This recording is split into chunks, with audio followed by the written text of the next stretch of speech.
Alrighty, in this video we're going to be going over the Mach 1 Quiz 3. Alright, so just to kind of make this a little easier for everybody, what I'm going to do is I'm going to go ahead and give you the answer and then I'm going to work through it. Okay, so obviously if you get the correct answer, then you don't necessarily have to pay attention until the very next question. Alright, so let's go ahead and get started. Alright, so here we go. We have John as community organizer for a town that is hosting an outdoor concert. You guys can read it. All right, so let's go ahead and get through this. All right, the answer should have been B, yes, with 16,986. All right. All right, so how we got that point? Remember, folks, where it talks about 15,000 people, 15,000 people, numerically, you don't do anything with that. All right, you're not going to calculate it. You're not going to do anything with that 15,000 people. All right, so that can get a little confusing. Now, but the thing to pay attention to, and that is the fact that it says that each person occupies 3.5 square feet. So I got to write over here, 1 over 3.5 is equal to x over whatever 205 times 290 is. All right, so whatever 205 times 290. All right, you would then cross multiply and solve. Please pardon the interruption. All right, so when you cross multiply, you would cross multiply 3.5x. So it'd be 3.5x is equal to 59,450 divided by 3.5, and your answer ends up being, again, x is 16,986. Now remember, this right here is the max. All right, that's the max amount of people that can fit in the room. Now you compare it to the 15,000. All right, so let me clean this up a little bit. Now you compare it to the 15,000. So if the room is designed for almost 17,000 people, can 15,000 fit in a room designed for 15,000 or designed for 17? The answer is yes. All right. All right, question number 2. All right, the answer for question number 2 ends up being C. The older TV has a larger area. All right. Now, if you remember, what you're given is the aspect ratio and the size. All right. So what we have here is 16:9. I just like to label accordingly. This is 4.3. All right. Remember, this is going to be 16x. This will be 9x. All right. So you're going to set this one up as 16x squared plus 9x squared is equal to 50 squared. All right. Now over here, this will be 4x. This will be 3x. Okay. So you're going to set it up accordingly. All right. So this will be 4x squared plus 3x squared is equal to 50 squared. All right. So, and I'm going to speed up a little bit. Yeah, turn that there. Sorry about that. X is equal to 2.7. And I'm going to speed up. You guys should know how to do this by now. Okay. If not, that's when tutoring comes into play. Okay. So you should know how to do that by now. All right. So X, plug it into 16, plug it with 16 and 9. You have an overall height and width. Let's see, the width ends up being 43.2. The height ends up being 24.3. So once you have your width, once you have your height, then you multiply it to find the area. All right, so when you multiply, and I'm just going to round here, it ends up being 1,050. That's the area for the widescreen TV. Now, you're doing the exact same thing to the 4.3 TV. The exact same thing. All right. So when you, let's see, I believe X is going to be, for this one here, I believe X is going to be 10. Okay, so when you do the Pythagorean theorem, X ends up being 10. You then take 10, plug it right there, plug it right there. It ends up being the width being 40, the height being 30. So the area ends up being 1,200. All right, so from there, you just make your conclusions. And the only conclusion that we can make about it is that the older TV has an area of 1,200, which is 150 square inches bigger than the widescreen. Now, hopefully, for folks even not necessarily paying attention, hopefully you know enough to where a lot of these questions that we're asking you on the quizzes came from the week before. Okay, so it's not like we're really throwing a lot of new stuff at you. It's basically the same stuff again and again and again. Okay, so this question here was on the quiz from last week that a lot of people screwed up on. So I'm hoping that because of the fact that you were learning, this question wasn't necessarily the ultimate failure that it was last week. All right. All right. So how many combinations are possible for the 5-character password? Again, 5-character password. First thing you need to do, write 5 blanks. Okay. It says there's one letter A through E. All right. And the rest are digits. So A, B, C, D, E. That's 5 possibilities. Everything else is a digit, but there's no restrictions.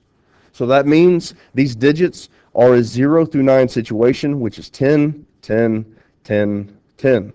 But the digit could be, but the letter could be in the first blank, could be in the second blank, third, fourth, and fifth. Those are 5 blanks. We times it by 5. Oh, I forgot to give you the answer first. I'm sorry. The answer should have been C. Sorry. All right. So, question number 4. The answer should have been B. Okay? Now, I'm still having people not making this, I'm still having people not doing this correctly. Okay? All right. So, first off, it's a phone number. So, the very first thing you need to do is 7 blanks. 1, 2, 3, 4, 5, 6, 7. The first digit cannot be numbers 0 through 4, so that means that it's a 5 through 9 situation. The second number cannot be a 0, 1, or 2, so that's a 3 through 9 situation. The third cannot be a 0, so that is a 1 through 9 situation. Everything else is a 0 through 9 because there's no other restrictions. All right. Now it says 3 area codes. At this point in time, you times about 3. We've already done this for 3 weeks now. Okay. All right. So 5, 6, 7, 8, 9. That's 5 possibilities. 3, 4, 5, 6, 7, 8, 9. 7 possibilities.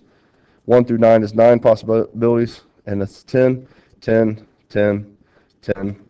And of course, you would multiply everything and then times it by 3.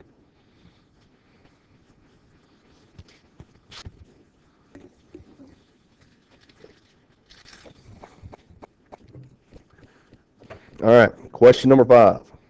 All right, this question number 5, again, we've seen this several weeks now. Each zone is 800 square feet. So I'm just going to go ahead and write 800, 800, 800.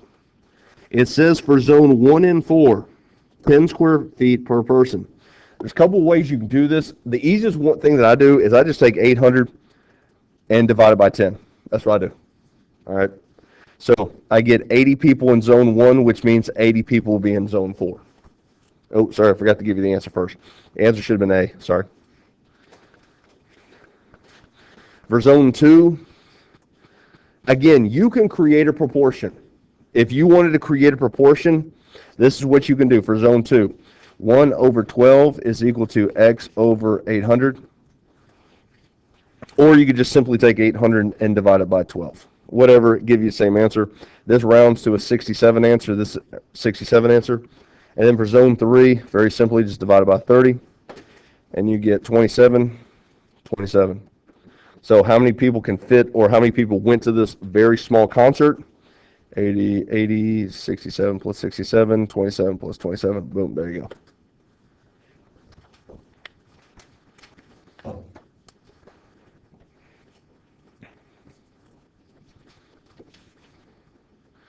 All right.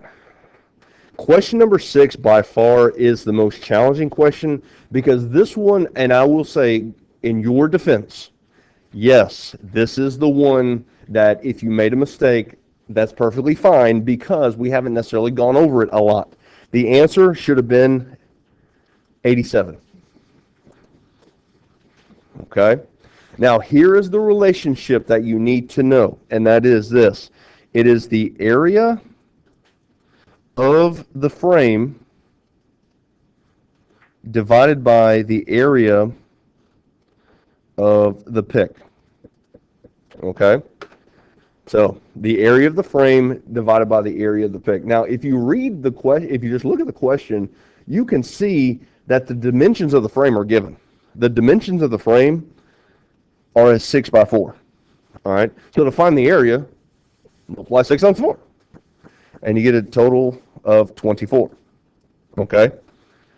Now the area of the frame is a little more involved because of the fact that you are now dealing with this x.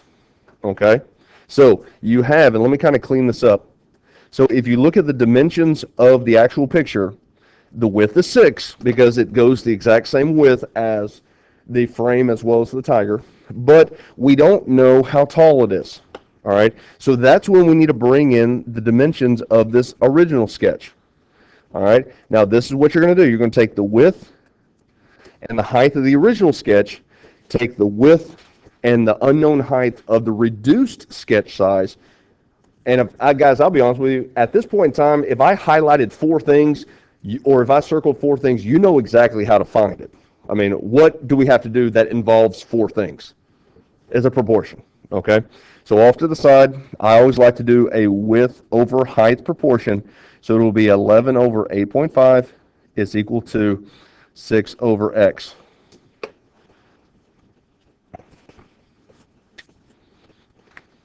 All right. Cross multiply and solve. X ends up being an ugly decimal 4.6. Okay. So now I still know what my width is. It's 6. My height is 4.6. So 6 times 4.6 gives me the area of the frame, which is 27.6. So 24 divided by 27.6, that's how you get your 87%.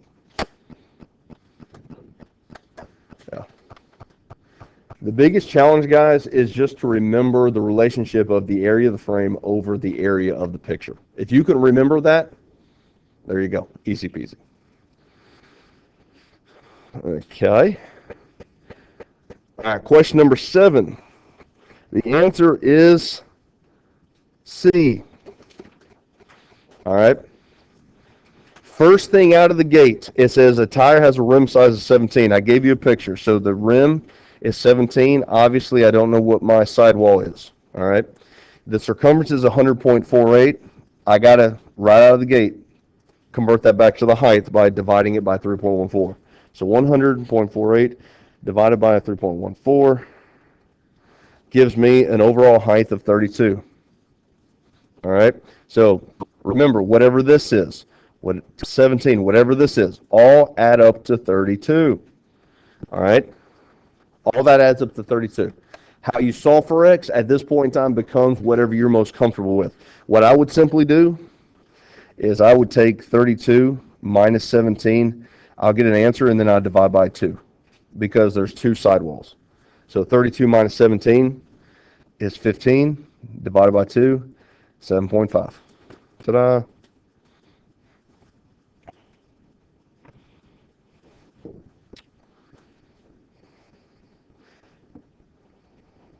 All right, question number 8. The answer? B. All right. Remember, this is the wheels on the bus go round and around. Those type of questions. All right. So it says Dave went to a discount tire store and he bought a tire with a circumference of 106.76 inches. The tire had a warranty of 20,000. How many times will the tire have to rotate to reach this distance? All right, so I gave you some keys here, or not keys. I gave you some information here. Sorry. So 20,000 miles. I'm going to times that by 5,280 to get how many feet there are in 20,000 miles. Then I got to take this and multiply by 12 to figure out how many inches there are. All right. Trust me, this right here is going to be a very large number. Okay? So basically it's 20,000 times 5,280 times 12. Very big number. Okay? Now remember, every time the tire rotates, every time it turns, you go 106.7 inches down the road. So the question is, how many 106.7 inch, I'm sorry, I can say it right, 106.76 inches are there in that very big, massive number? Well, division problem. Divide that by 106.76. There you go. Go back to number 7. All right. Question number 9. All right, so the answer for question number 9 is A. All right. First thing I need to do is find all the median scores. I need to add all this up. Then I need to divide by 4 because that's how you find the average. You get 90.5, 94, 100. Then you're going to take all these numbers in the mean score and you're going to times by the category percentage. So that would be 0.50. This would be 0.20. This right here would be 0.05. And I want to get my raw scores. This ends up being 45.3. This ends up being 18.8. This right here ends up being 5. All right. Now, what must he do on the final exam to make a 90? I'm sorry, what must he do on the final exam in order to finish with a 90 in the class? Here's the relationship. All right, and this is the grade he wants minus all the raw scores. All right, whatever you're left with, divide that by the final exam percentage as a decimal, and you'll get your answer. All right, so here we go. The grade he wants is a 90 minus 45.3 minus 18.8 minus 5 gives me a number. And I'm going to divide that by 0.25 because the final exam percentage was 25%, so that's 0.25. And then I end up getting 84. So I know that I didn't necessarily ask you this, but a conclusion that you would make from this is if he's able to score lower than what he needs, that means he's going into the final exam with above a 90. Okay, so obviously he doesn't need to score that high to maintain his 90 or maintain an A. All right, yes, ma'am. As a decimal, DEC, decimal.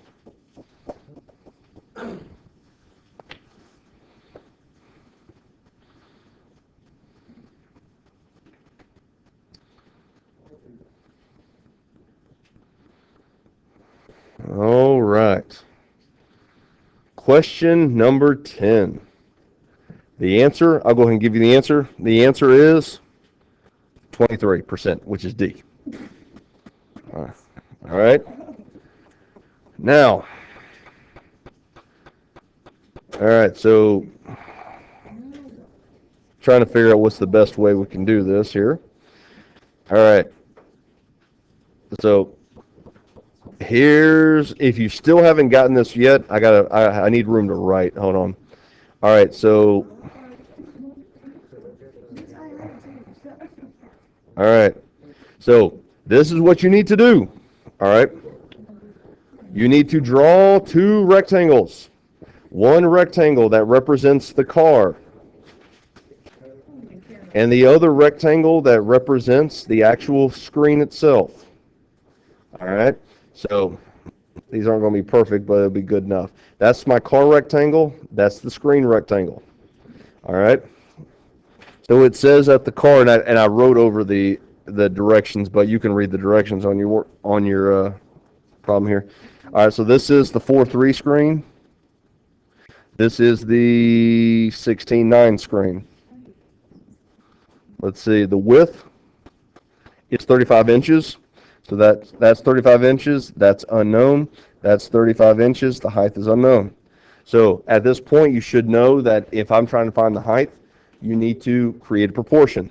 So the proportion is going to be 16 over 9 is equal to 35 over x. All right? It's true. All right? So 9 times 35 divided by 16. I'm just going to round to the nearest whole. The height ends up being 20. So that means the area is going to be 700. All right? Same thing for the 4:3. So for the 4:3 screen, equals x over 35. Ooh, messed up on that one. Hold on. 35 over x. So 3 times 35 divided by 4. I'm going to go ahead and round. We're going to say the height is 26. 35 times 26 gives me 910. All right. So as we start kind of filling all the stuff out, what is the actual question? What does it say? The chart. Okay, so we got to figure out the percentage of the black bars. All right. So the percentage of the black bars. All right. First off, the entire screen. The entire screen is 900, but 700 of that is the car. All right. So how did I get 700? I multiplied the width times the height. All right. You got what now? It's fine. It's fine. All right. So, but it'll be, I think it says in the directions, round all measurements to the nearest whole number. So obviously this is where we're going to get a little bit of variation depending on how you round it. Okay. So if the whole thing is 900 and if the car is 700, that means the black area is the difference between the two. So very simply, 910 minus 700 gives me 210. And you just divide that because you're looking for the percentage. So whenever you're looking for the percentage, you're comparing, in this case, the area times the entire screen. So 210, 900, and that's where you get your 23%.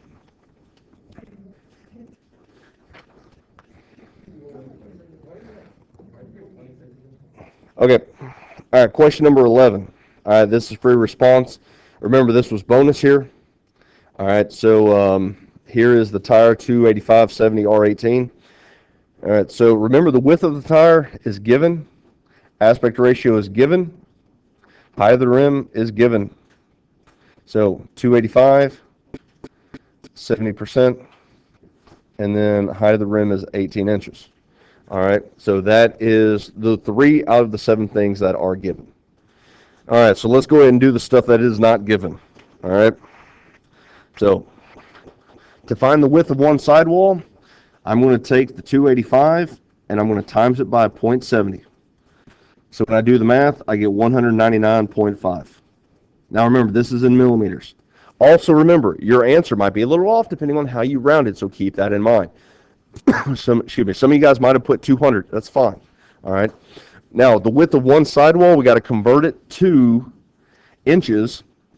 So I'm going to take 199.5 divided by the infamous 25.4, and I end up getting 7.9 inches. All right, 7.9. Some of you guys might have rounded to 8. All right, so again, this is where our rounding skills is going to cause us to maybe not get the exact same answer. Now, at this point in time, this is where students forget. They're like, okay, I don't know what to do now. This is why I always say, draw a tire. I always say draw a tire because you can visualize what's going on. All right, so it says that the sidewall is 7.9, which means the bottom sidewall is 7.9, and the rim is 18. All right, so to find the entire height of this thing, all I do is from the very top all the way down to the very bottom, add those 3 numbers up, and you get 33.8. And then lastly, to find the circumference, you take 33.8 and then times it by pi, which is 3.14, which ends up being 106.1. Okay, again, depending on how you rounded, your answer might be a little off, but that still doesn't mean it's not correct. All right, so if you got it wrong, I would have circled it. All right, so if you did not get 106.1 and it's not circled, that means it's a rounding, which I took it. All right. All right, it says, what is the value of K? All right, so to find the value of K, very simply, you just use this little formula here, where it is the circumference of the bigger tire over the circumference of the factory installed tire. The factory tire was 95.2. The new tire was 106. So basically, all you're doing is taking the bigger number, put it over the smaller number here, and you should have gotten 1.11. Now again, depending on how you rounded, yours and my answer might be a little off. But if it's not circled, it's correct. All right, so it says, according to Bill's odometer, he traveled 80,000. Very simply, at this point in time, you just take 80,000 and then you times it by 1.11. He should have went, in reality, he went 88,800. His speedometer says he's going 45 miles per hour. Well, let's multiply by 1.11. In reality, he's going 50 miles per hour. There you go. So there you have it. I will post this on YouTube so you can watch it at a later time so you can go back and check.